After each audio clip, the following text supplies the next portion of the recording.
Thank you. Buenos días y bienvenidos.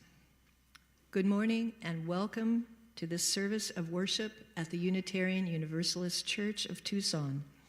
My name is Celeste Rogers, and I am the worship associate this morning, joined by our minister, Reverend Jamili Omar.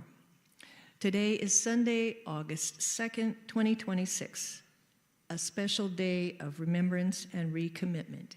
You will hear more about this later. Our community is striving to become as varied as the blooms of the Sonoran Desert. Whoever you have been, we welcome you. Whoever you are, we welcome you. And whoever you are becoming, we welcome you. We invite you to bring your whole self here now.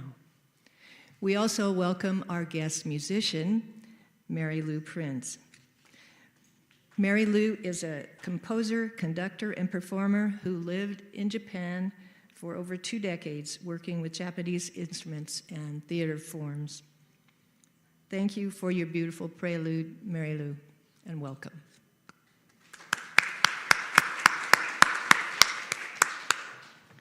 Now for some housekeeping. Please be sure your cell phone is turned off or on mute. There are 2 gender-specific bathrooms in the front lobby, and in the AV alcove, there is an accessible gender-inclusive restroom. On Sunday mornings only, this sanctuary, the social hall, our parking lots, and the children's classrooms are considered public spaces. However, we have designated a number of other areas as private. Private offices are labeled with yellow signs, and entry to those is by invitation only, even for law officers, including ICE agents, unless they have a proper judicial warrant. If you need to take advantage of these private spaces, you are hereby invited. The values of our faith call us to take this position in light of the policies of our current administration. The values of our faith call us to be mindful of those desert people who came first to this place and whose land was stolen in successive acts of displacement and genocide.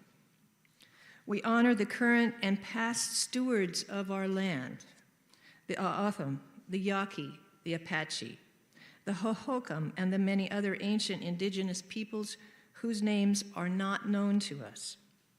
The values of our faith call us to affirm the inherent worthiness of all persons and to strive for justice for all, including you. We especially welcome any new visitors this morning. If you are new and feeling up to it, we invite you to raise your hand so that we can welcome you warmly.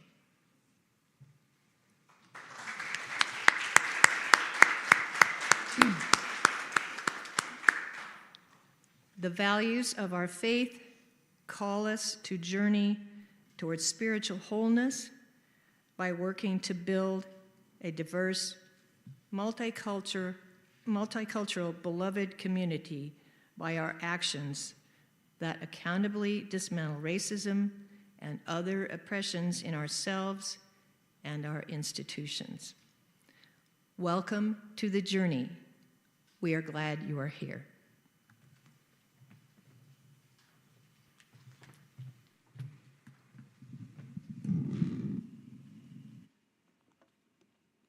Good morning, everyone. I am the Reverend Jamili Omar, and I'm honored to serve as the minister here.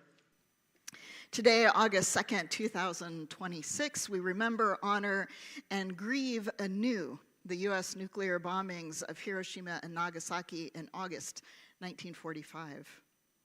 By the end of the year, those bombings had killed an estimated 150,000 to 246,000 people in total, with roughly half the deaths occurring on the day of the bombings, and the remaining deaths from burns, injuries, and radiation-related illnesses the following weeks, months, and years.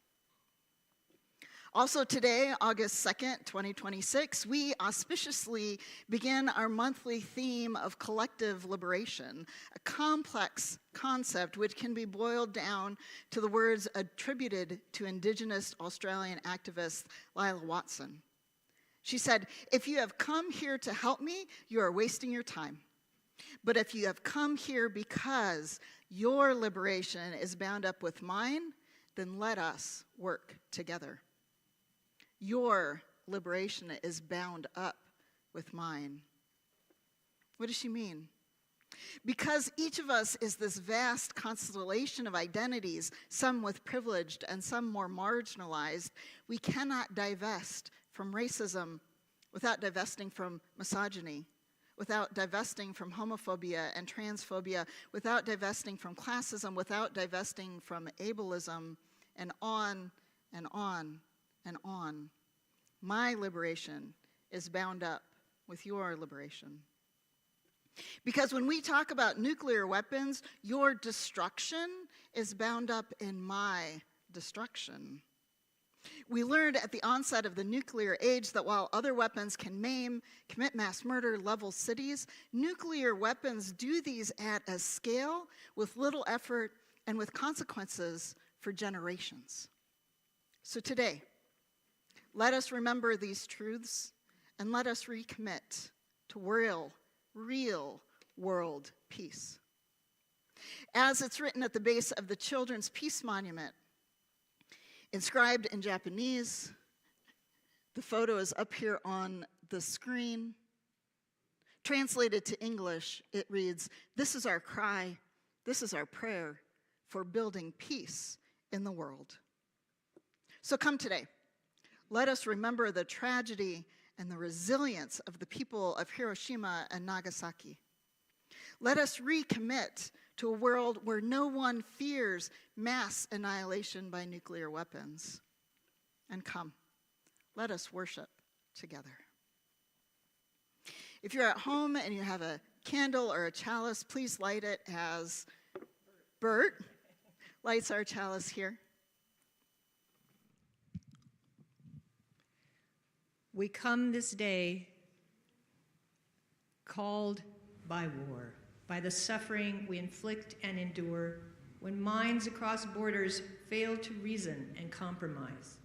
We come this day called by loss, the deaths of those who serve in our name, those whose lives end before their natural course and service to a cause greater than their own. Please join us in the remaining lines. We come this day called by hope, hope that we will, in some season, finally surrender our swords for plowshares. And we come this day called by peace.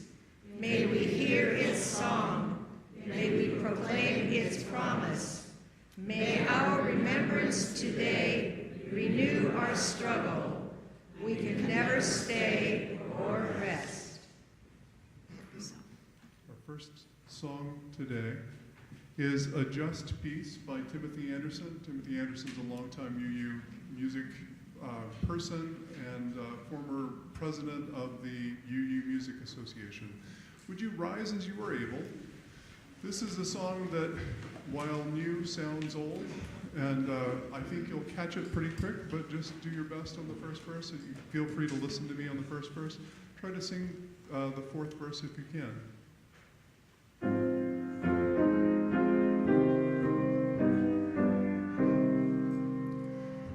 Peace is not the silence after battle, when the vanquished live their lives in fear.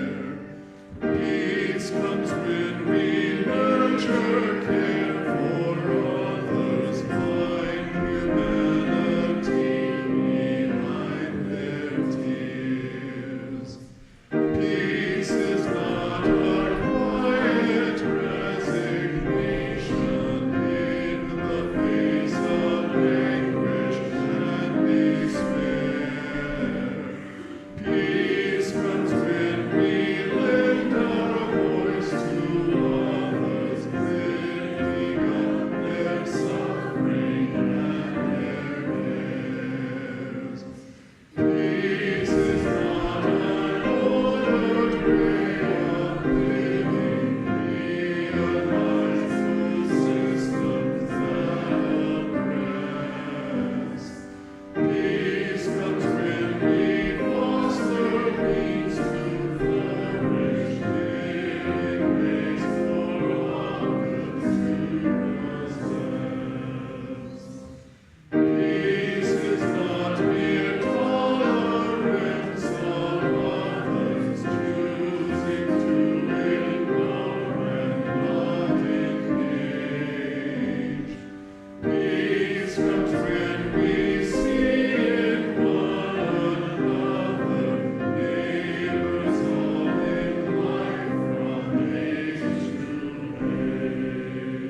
for the suffering of others, and for so many other reasons, we set aside this moment together to remember, to honor, and to hold dear the joys and sorrows in our lives. We symbolize our coming together with our shared bowl. With these large stones, we reach down to the stability and firmness of the earth, which has witnessed every migration and movement since it coalesced out of stardust. We know that this strength can hold our global pains and joys, our love and anger. With this water, we remember that this life-sustaining resource is not always available to all. We offer our witness to those migrating at this very moment, especially those moving throughout our desert without access to water. With our small stones, we add our own personal celebrations and mournings. On a personal level, I am deeply, deeply saddened and angry about the actions of this administration to remove temporary protections from hundreds of thousands of people who have been living and working and taking care of their children in this country and deporting them back to countries where it is not safe for them to be. Now it is your turn to contribute as you choose to. One way is to go to menti.com and to put in the code 1378-9113. If you need assistance with this, Brian Moon is glad to help. Please include your name if you want us to know who is sharing. Another way to contribute is to come up to one of the tables and to place a stone in the water to create ripples that will carry your intentions forward. The table in the back is off camera for those who prefer that option. This act starts personal, but as we are reminded by Robert Kennedy from 1966, each time a person stands up for an ideal or acts to improve the lot of others or strikes out against injustice, they send forth a tiny ripple of hope. And crossing each other from a million different centers of energy and daring, those ripples build a current which can sweep down the mightiest walls of oppression and resistance. Now I invite you to engage in a moment of silent reflection, meditation, or prayer as we create our own ripples of hope. Those of you who wish to place your stone in the bowl, please come forward now.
On our Menti today, both our joys and our sorrows.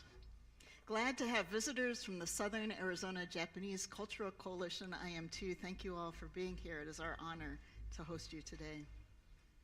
Tremendous joy at being able to spend time in the beauty of Gates of the Arctic National Park in Alaska last month. We need to see pictures. Need pictures of that. A joy, TUSD school year begins this week. I'm excited to share that my son has been accepted for the role of writing teacher for 3rd, 4th, and 5th grade at my school, Robert. I told Robert this morning he is the best recruiter for TUSD they have. Anybody needs a job, talk to Robert. Care for all in Spokane, Washington, suffering loss and ravages of fire and smoke. May Canada extend us their empathy that some here denied them. We're all in this together. Our globe is one, and we see that. On a congregational note, it's with a heavy heart that I announce the passing of a beloved UUCT member, Walker Smith Jr. He passed this last week at the age of 87 at the Casa de la Luz Hospice, taken well care of by them.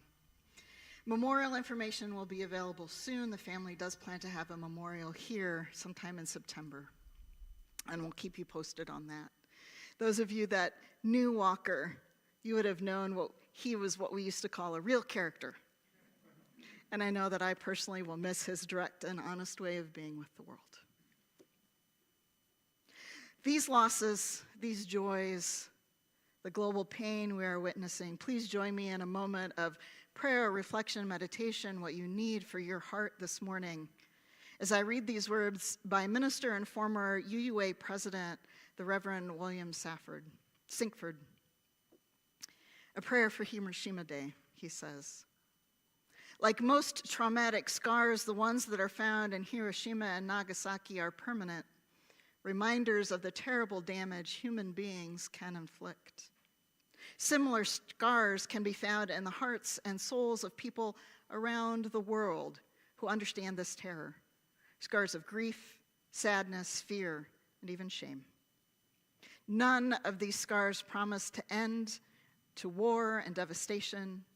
Instead, they serve as a reminder of healing and renewal, of a return to life. Gracious God, Spirit of life and love, help us see our scars, those we have created, those we are called to witness, and those we can soothe and heal. We are deeply grateful for the buds and blossoms that even the most scarred offer as a revelation to the world. And especially on this 21st anniversary of Hiroshima Day, we renew our commitment to peace individually, collectively, and globally, to peace within, which calms our anxieties and fears, to peace between, which overcomes differences, animosities, and conflict, and yes, to the great peace, beyond even our understanding, that is your gift, which we attempt to be stewards of for the world. Amen, and may it be so. Please remain seated and sing Can I See Another's Woe, hymn 127 on the gray hymnal.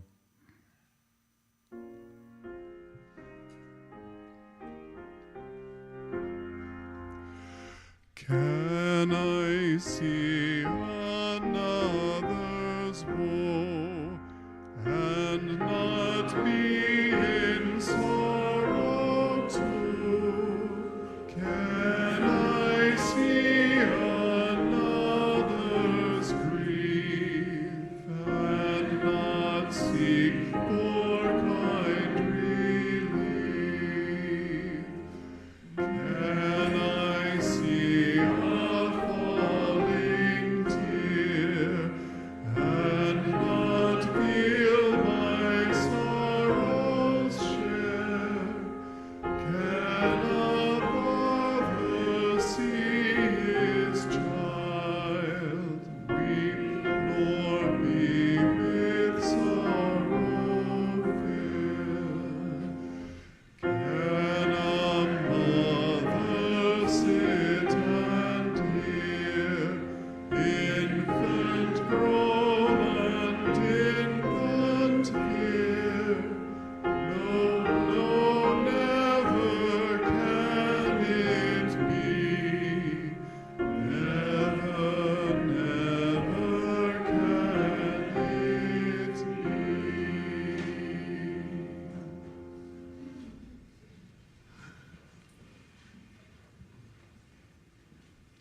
For many of us born after the end of the Cold War, born after duck and cover drills in schools ended, born after the fear of a nuclear-armed world had become a reality. An early introduction to the devastation that happened in August 1945 is the fictionalized account of Sadako Sasaki's short life and death in the book Sadako and a Thousand Paper Cranes. Written by the Canadian-American author Eleanor Corr in 1977, we learn that Sadako was 2 when at home with her family when the bomb blasts occurred. She was about a mile from the epicenter of the detonation. She survived the blast, but aged 12, contracted radiation-related leukemia. As she's spending long periods of time in the hospital, a friend reminds Sadako that in ancient Japanese folklore, cranes are often associated with happiness, loyalty, wisdom, and long life, because cranes are said to live 1,000 years. Folding origami cranes, then, would grant Sadako her long life. We know, too, the end of the story. Sadako dies at age 12 from complications from leukemia, but her legacy is honored at the Hiroshima Children's Peace Monument at the Peace Memorial Park. The picture here on the slide is of the Children's Memorial. People bring cranes to the monument, and Sadako is represented at the very top, holding a paper crane in her outstretched arms. Today, cranes represent not only the prayer, the wish, the hope, the desire for individual health and wellness, but a broader prayer for peace and a world without nuclear weapons. A world where no child will be killed by a mushroom cloud or by radiation poison, as the more than 38,000 children were in Hiroshima and Nagasaki. Where no child will worry about the threat of nuclear war, where no parent, grandparent, or caring adult will worry for the future we are leaving our children. So today, we remember. We remember the physical, emotional, and psychological suffering of the people in the only 2 cities where atomic bombs have ever been used in war. We remember their strength, the strength of the Japanese people to rebuild their lives and their cities in the face of such catastrophe. We remember and we pray for a better world. This is our cry, this is our prayer for building peace in the world.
So in the 81 years since the US nuclear bombings of Hiroshima and Nagasaki, there's some good news and there's some bad news. According to 2026 data from 2 sources, the International Campaign to Abolish Nuclear Weapons, abbreviated ICAN, and Our World in Data, a website that tabulates a whole bunch of data from different locations and synthesizes it into a visible stream. Really fascinating site to look at. So according to these 2 sources, we have some facts. Since the end of the Cold War, the global nuclear arsenal has fallen roughly 70,000 warheads to about 12,000. Good news. But most of that reduction occurred in the 1990s, and the pace of cuts have slowed, and some countries are now either modernizing or expanding their stockpiles. This number of weapons, still 12,000-ish, is enough to, quote, kill millions directly through their impact on agriculture and also other environmental factors likely to have the potential to kill billions of people. Many countries have abandoned efforts to obtain nuclear weapons in the years since the end of the Cold War. In the late 1970s, more than a dozen countries considered them or pursued them by launching exploratory campaigns, but almost all of them stopped, except Syria. They are considered the only new country to have built a nuclear weapons program, although Iran, I'm making a meh face. The one country that had nuclear weapons, South Africa, has entirely dismantled its arsenal. July 10th marks the anniversary of the Republic of South Africa's signature of the Treaty of Non-Proliferation in 1991, when they dismantled. And so far, they're the only country to have built nuclear weapons and voluntarily dismantled them. And that disarmament is not without suspicion, because this was right when the apartheid government was transitioning over to the nationalist government, and so there was some concern that there was some racism involved there, and who has their hands on the nuclear button. This is denied by de Klerk, who was the prime minister then, and the African National Congress Party, which took power, says they didn't want nuclear weapons. So overall, a win. And while there have been no other intentional bombs dropped in war, there have been many close calls, including 2 reported by Our World in Data. So in 1968, a B-52 bomber carrying 4 hydrogen bombs caught fire and crashed over Greenland. Luckily, this did not set off a nuclear reaction, because if it had, it would have been assumed to be a Soviet nuclear strike, which would have likely triggered nuclear retaliation. Then again, in 1979, a large number of incoming missiles, a full-scale Soviet strike, appeared on the screens at 4 U.S. command centers. In response, intercontinental ballistic missiles with nuclear warheads were put on high alert, and nuclear bombers were prepared for takeoff. This is 1979. However, before an track could happen, it was realized that it was a false alarm. The screens had been showing a realistic simulation of a Soviet attack from a military exercise that had been mistakenly sent to the live computer system. A mistake almost set off a nuclear war. And lest we think these are only the impacts of old computer technology, in 2007, less than 20 years ago, 6 nuclear-armed cruise missiles were mistakenly loaded into a B-52 bomber in North Dakota. For 36 hours, no one in the Air Force realized that 6 live nuclear weapons were missing. 6 weapons missing. The U.S. general at the time commented, quote, "I have been in the nuclear business since 1966, and I am not aware of any incident more disturbing." 6 lost nuclear weapons. And just this week, those of you that are watching the 24-hour news cycle that we're all involved in, know that the United States and Saudi Arabia are engaging in an agreement to use U.S. technology and expertise to build a civil nuclear program in that Gulf country. A civil program. However, there are no safeguards that this won't become a military program.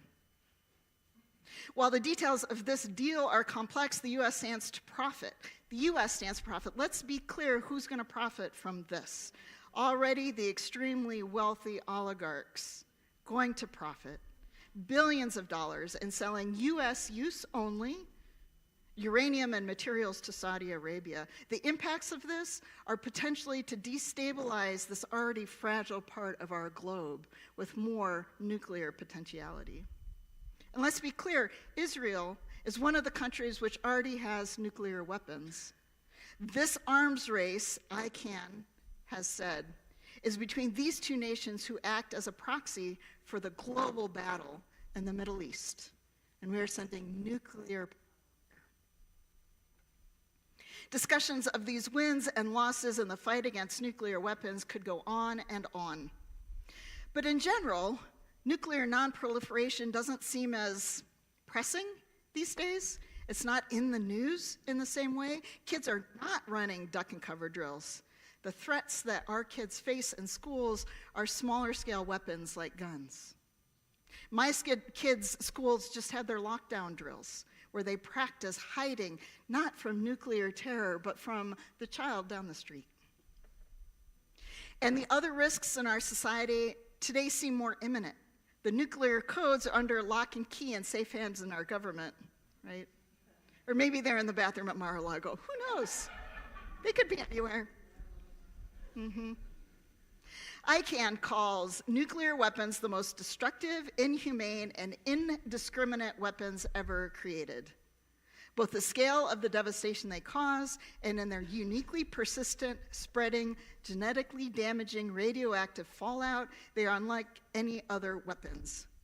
A single nuclear bomb detonated over a large city could kill millions. The use of tens or hundreds of nuclear bombs would disrupt the global climate, causing widespread famine, end quote. The single most destructive, inhumane, and indiscriminate weapons ever created. Indiscriminate. But you know what else is indiscriminate? Collective liberation. Collective liberation, the kind that believes that your liberation is bound up with mine and does not leave anyone out. The language of collective liberation might feel new, but is deep in the roots of Unitarianism and Universalism. This wisdom, grown up from activists and organizers in Australia and around the globe, reflects our very own early Unitarians.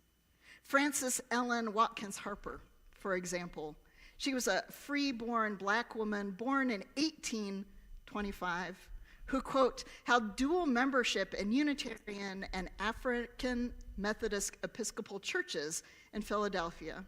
She believed in the struggles for black Americans and women of all races were connected because your liberation is bound up with mine. In 1866, flanked by white allies Elizabeth Cady Stanton and Susan B. Anthony at the 11th National Women's Rights Convention, Frances Ellen Watkins Harper insisted that, quote, we are all bound up together in one great bundle of humanity, and society cannot trample on the weakest of its members without receiving the curse on its own soul. Now, she lived long enough to witness the end of slavery, but by her death in 1911, she was still unable to vote. But Frances Ellen Watkins Harper used her relative privilege to fight for the freedom of her people, which was all people. This beautifully intersectional abolitionist organized for women's suffrage along with the ending of slavery and civil rights for all.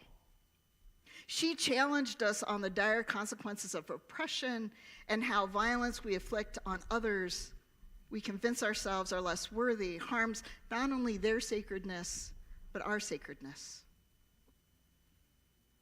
Today, built on examples of Frances Ellen Watkins Harper and many visionaries before her, the shared values of our faith call us to interdependence. The globe is small. We are all connected. We covenant to protect Earth and all beings from exploitation. The values of our faith call us to justice. We work to be a diverse, multicultural, beloved community, free of systematic oppression, free of war. Today, we both remember the atrocities of the use of nuclear weapons and recommit ourselves to liberating the world from the threat these weapons pose. Remember and recommit. Both are crucial because remembering without taking action leads us to depression, hopelessness, powerlessness. And recommitting without knowing why is empty and lacks that staying power that we need to really bring the global peace. Disarmament is a call UUs are working on across the country. Some of you might be involved already with Unitarian Universalists for Peace and Nuclear Disarmament, formed in 2019 to bring UUs together around this critical issue. They have action steps that we can take together. The international campaign to abolish nuclear weapons, ICAN, which I mentioned earlier, has action steps that we can take. Today, we can hear more about the devastation of nuclear weapons directly. Our honored guest, Mr. Min Yanagahashi from the Southern Arizona Japanese Cultural Coalition, will share a story with us. Thank you for honoring us with your presence. The shared values of our faith call us not to forget. This is how we honor the dead and accept our responsibility to the living and to the future living. Let our grief in this moment become our courage to work for justice. May it be so.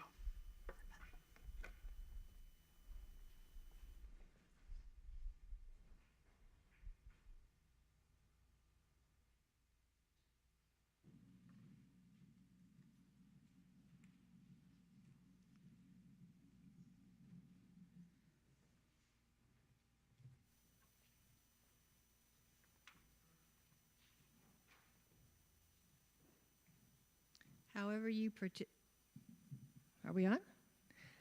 participated in today's service, our congregation depends upon you for your love, your time, and your financial support. We have been warmed by fires we did not build. We have drunk at wells we did not dig. In acknowledgement of our many blessings and many deeds, we gratefully accept your donation. For those of you here in person, the ushers will soon be passing the collection baskets among you. For those watching us from afar, you can send a check to our church office or give online at uuctucson.org/donate. As the offering is collected, announcements about upcoming activities will appear on the screen.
I'd like to call an audible instead of having a piano. Let's see if we can do this a cappella, which you won't be able to do, but it will go fine. We do the song before now. So just to call. So I will place this on the table, and forgive me for explaining. But we're trying a thing where we do a doxology right after the offertory. And instead of having the piano and have the doxology land, I don't want piano in the space after the koto. So if you don't know the tune to the old 100, if you didn't grow up in the 20th century in a Protestant church, which is a few of you, then don't sing along. But if you do, it's the tune. Ba da da da da ba da dee da da da da da dee da da da dee da da da da dee da da da dee da da da. Except to these very powerful words written by a UU minister and historian. So, let those who live in every land declare that fear and war are done, joined by the labor of their hands, in love and understanding one. Thank you.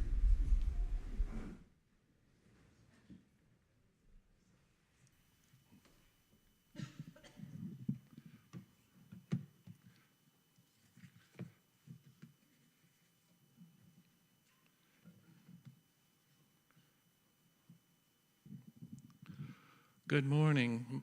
My name is Thomas Gregg. Oh, there we go. My name is Thomas Gregg, and I am on your transitions team. Oh, yeah. I want to first invite everyone to social hour after the service over in Goddard Hall, which is out the double doors behind you. There will be coffee, iced tea, lemonade, snacks, and good company. Social hour food and refreshments are free for all, and donations are appreciated to cover our costs. Visitors are encouraged to take one of the red cups just inside Goddard Hall for any beverage as an opportunity for members to find you and extend a warm welcome. So take a red mug. If you are new and you want to stay in touch with us, you can fill out a guest information card in the Welcome Center over in Goddard Hall or in the foyer, and there's also a virtual guest information card in the newcomer section of our website. And I have some other announcements here. If you're interested in signing the membership book, join Reverend Jamili in the Minister's Study, which is right behind us, immediately after worship today and most first Sundays of the month. Reverend Jamili or anyone on the membership team are available to talk about membership if you have questions. I have an announcement from Brian. Here I am. Hi, choir starts in 2 weeks. We're going to start on August 19th, Wednesday. We rehearse on Wednesdays, 5:30 to 6:45. We meet right here and come in through the door right in the middle of the space.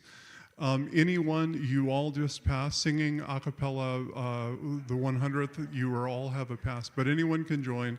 There are also going to be some pickup choir days, so people that have never sung in a choir that just want to see what it's like can come on a couple of Sundays. The first of those will be at the end of September. But I do hope to see many of you return and consider singing, and if you have any questions, please bring them. And immediately following the service today, stay here in Holland with us for a Hiroshima Day Remembrance with a short talk by Min from the Southern Arizona Japanese Cultural Coalition. Then we will walk to Hiroshima symbolically, a few yards over to Goddard Hall, where we'll have Japanese food and kanji peace stenciling and origami making as a part of this special day. So It's great to remember. And finally, as a member of your transitions team, I want to share that we are excited to be preparing for the coming gatherings of our congregation, where we will discuss and develop our vision and plan for the next decade. The first meeting will be in person on Saturday, September 12th, 9 a.m. to noon. It's actually in Goddard. I typed that too fast. It's actually over in Goddard. Or if you prefer to meet online, a repeat of that session will be held a week later online the following Saturday, September 19th, also 9 a.m. to noon. And more details will be coming out in the various email blasts, and so look for the details. I want to say, if you care about the church, this church, and you want to be involved in how it moves into the future, then you should plan to participate in this process. We're always open to feedback and questions. The transitions team, talk to us in person, send us an email, or add a note to our question box. Come talk to me or anyone on the transitions team if you want more information. And yeah, I'll be over in social hour for a little bit if you have any questions over there. Thank you. Thanks, Tom.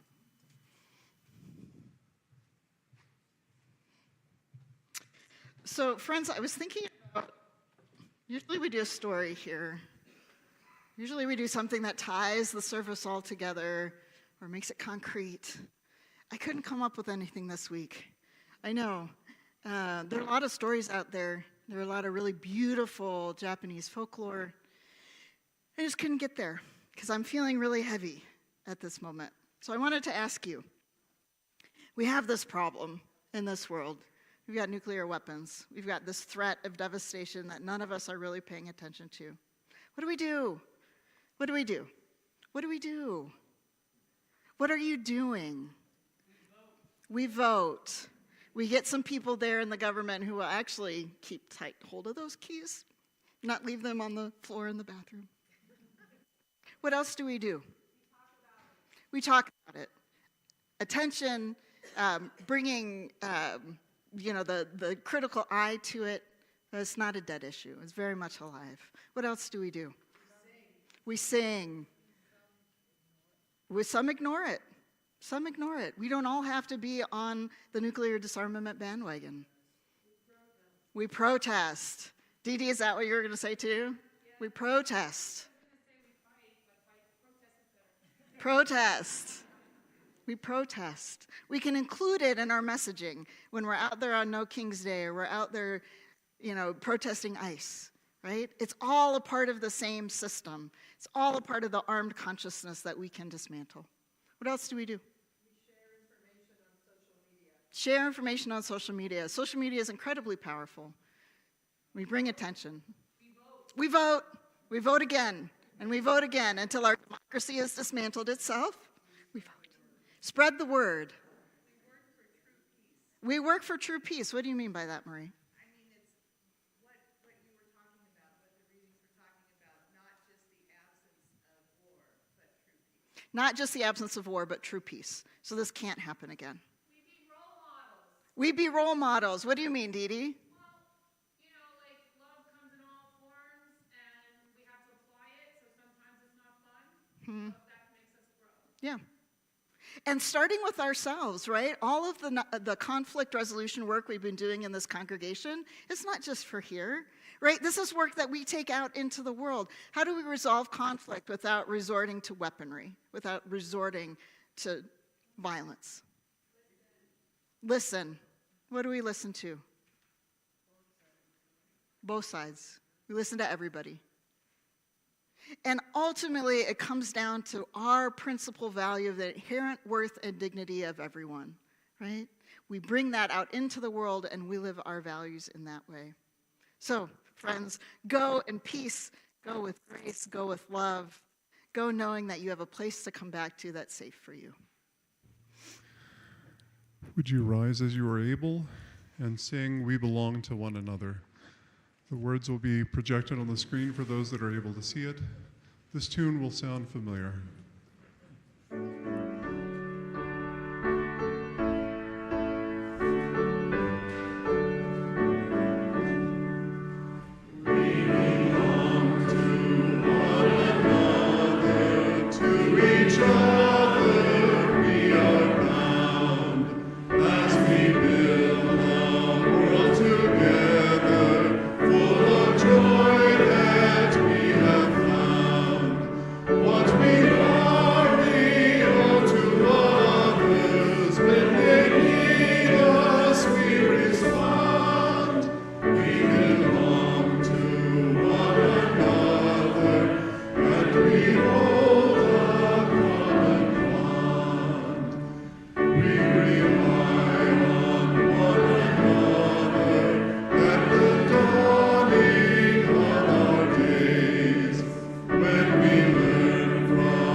how to live in loving grace.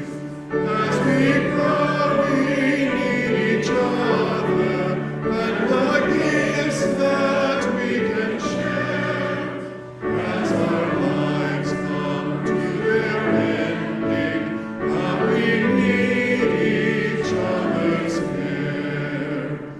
We give thanks for one another, for each heart and hand of his. We are grateful for the blessings that infuse our lives with grace.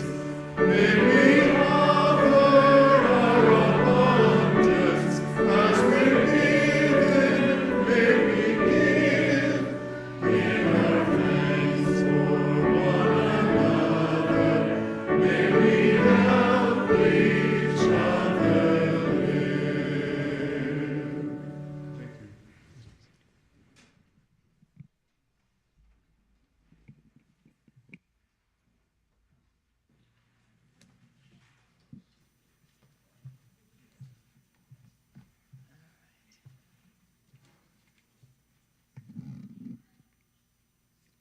Let's see, there we go. All right.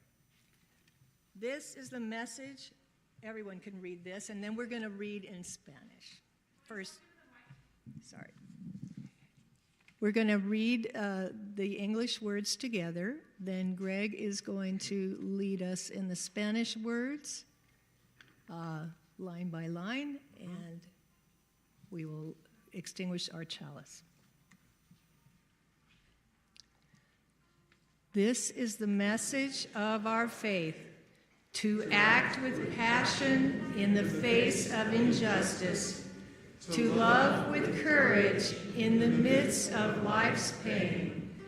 This is the meaning of our chalice flame. May it empower our hearts until we are together again. I'll read a line in Spanish and then ask you to repeat it, and we'll just go through this. Este es el mensaje de nuestra fe.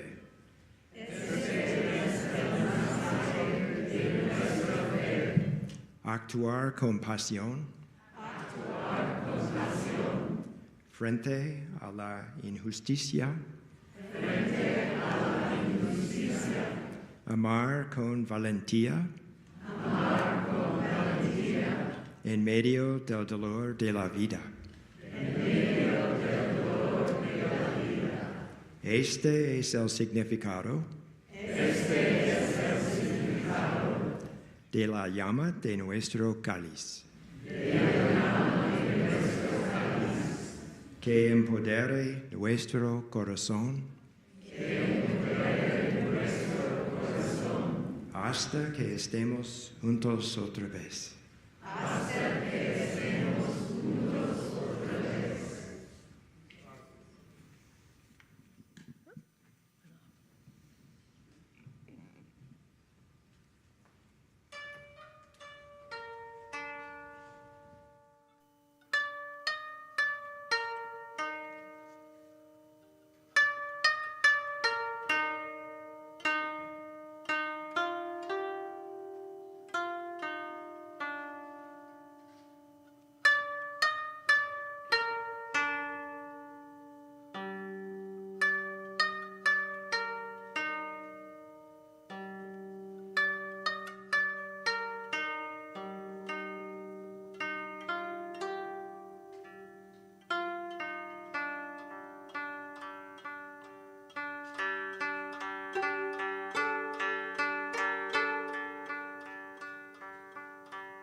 You're welcome to stick around and hear Mr. I'm sorry, I'm going to say it wrong. Yana Hashiguchi? Close at all? Speak. The social hall is open if you'd like to go over there. We are honored that you are here with us today. Thank you. Mr. Yana Gashahashi is one of the founding council members on our Southern Arizona Japanese Cultural Coalition and also a retired professor at the U of A. The most recent book that he's published is titled The Japanese American Experience, Change and Continuity. And we look forward to hearing your story. Thank you. Can we get, there we go.